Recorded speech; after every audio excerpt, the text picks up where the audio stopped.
Hey, welcome back. Are you ready for another episode of Peeling the Banana? How do we feel about the title? Yes? No? I'm not sure either. I'll get it figured out. I'm Summer. I'm the owner of Burnt Bananas Photography Studio and the human behind the Instagram account Band of Neckeds. You should all feel really special because I put on makeup and got dressed just for this. I'm going to try to keep this episode a little bit shorter than the last one. So, using light.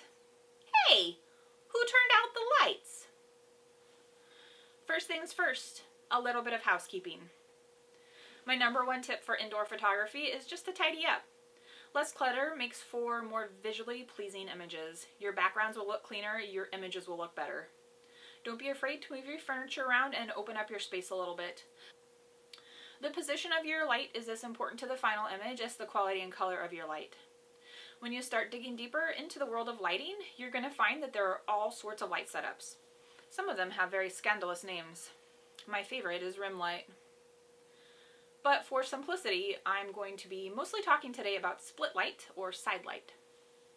Side light is pretty much exactly what it sounds like. Light is applied from one side of the subject, leaving the other in darker shadows.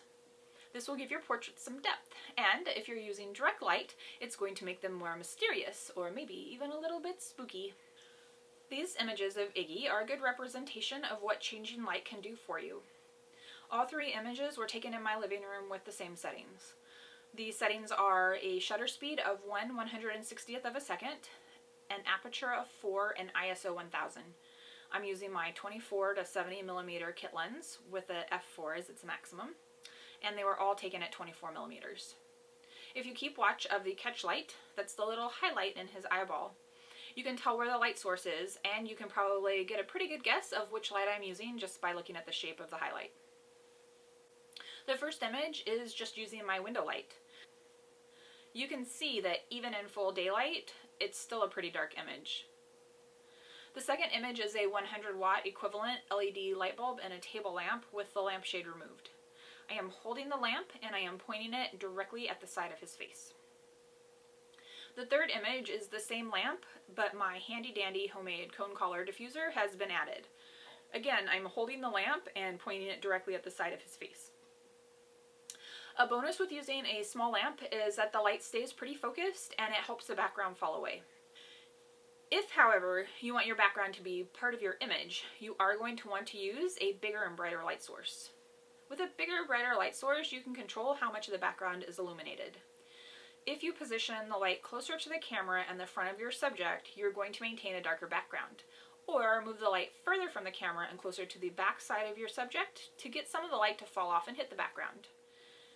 If you want uniformly lit images with a blurry background, you need to do three things. You need to move your subject further away from the background. You need to move your camera closer to your subject. And you need to tune in next week where I'm going to be talking more about depth of field, and I'm going to try to do it in 3 minutes or less. That's it, guys. Thanks for watching. Bye!